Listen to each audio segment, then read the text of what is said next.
बोडी र आलुको मिठो तरकारी आज म हजुरहरूलाई घरमै सजिलैसँगले बनाएर देखाउँदैछु।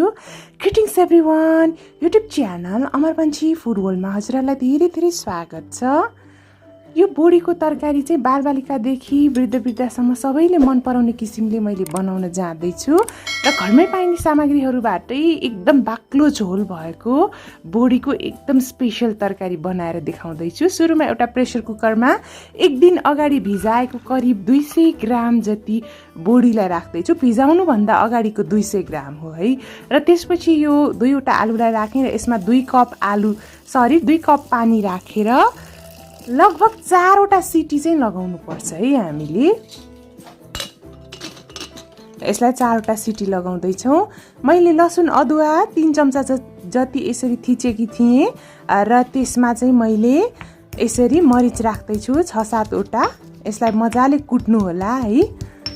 हामीले यो रेसिपीको लागि चाहिँ पुरै धुलो पिठो बनाएर कुटिरहनु पर्दैन। लसुन अदुवा चाहिँ यतिको हल्का मात्रै थिच्नु भए पनि फरक पर्दैन है।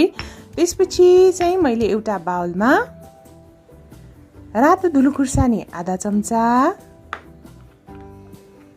र साथसाथै जिराको धुलो आधा चम्चा, बेसार आधा चम्चा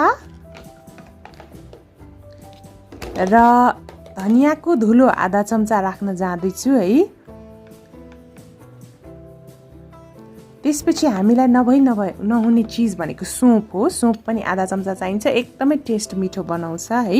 यो रेसिपी बनाउँदा छुटाउनै नहुने चिज मध्येको एउटा चाहिँ सोप हो। यसलाई हल्का मिक्स गरेँ मैले। साथसाथै रातो पाकेको गोलभेडा 2वटा र यो प्याज एउटा लिएँ। गोलभेडा ठुलो साइजको लिनु होला। र यो छ्यापी हो है। यो चाहिँ हरियो लसुन पनि होइन, हरियो प्याज पनि होइन, छ्यापी चाहिँ लिएँ मैले 25 ग्राम जति।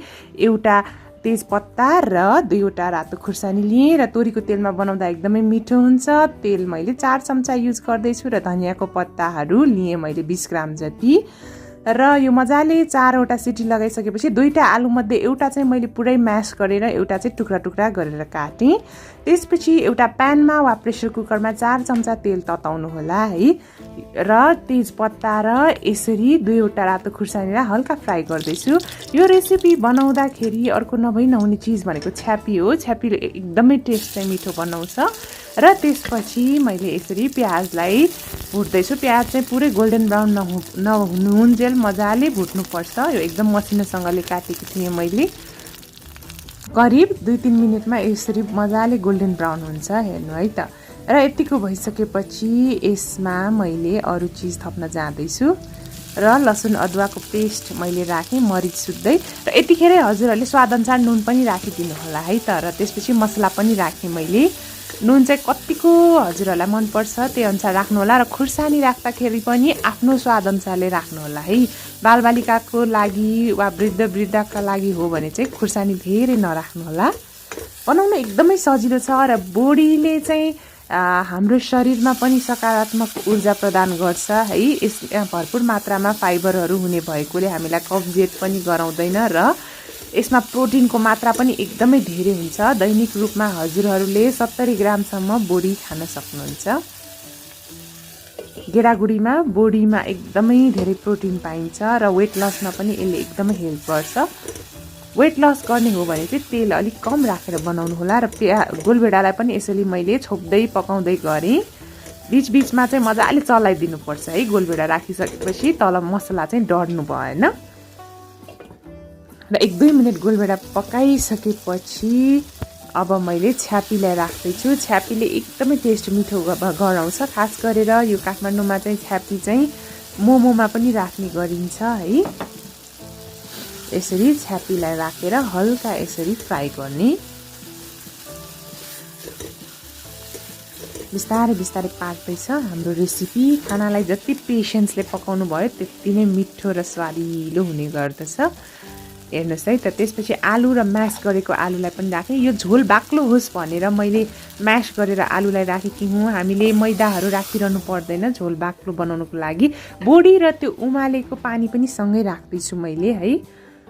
र यसलाई अब मजाले 10 मिनेट चाहिँ छोपेर पकाउनु पर्छ है। बाक्लो झोल पनि हुन्छ र एकदमै टेस्टी पनि हुन्छ। 10 मिनेट चाहिँ मजाले छोपेर पकाइदिनु होला।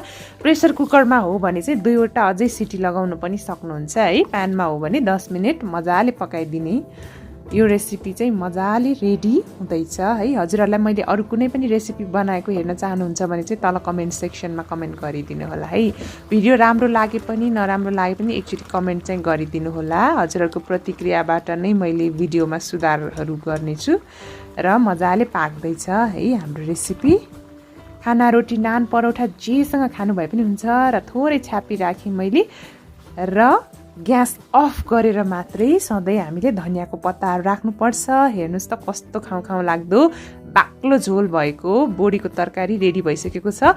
हजुरहरूलाई तामा आलु पनि बनाउने तरिका यस्तै हो। फ्राई गरेर तामालाई पनि यसमा 10 मिनेटसँगै बोइल गरिदियो भने मजाले तामा आलु बोडी पनि बन्छ है।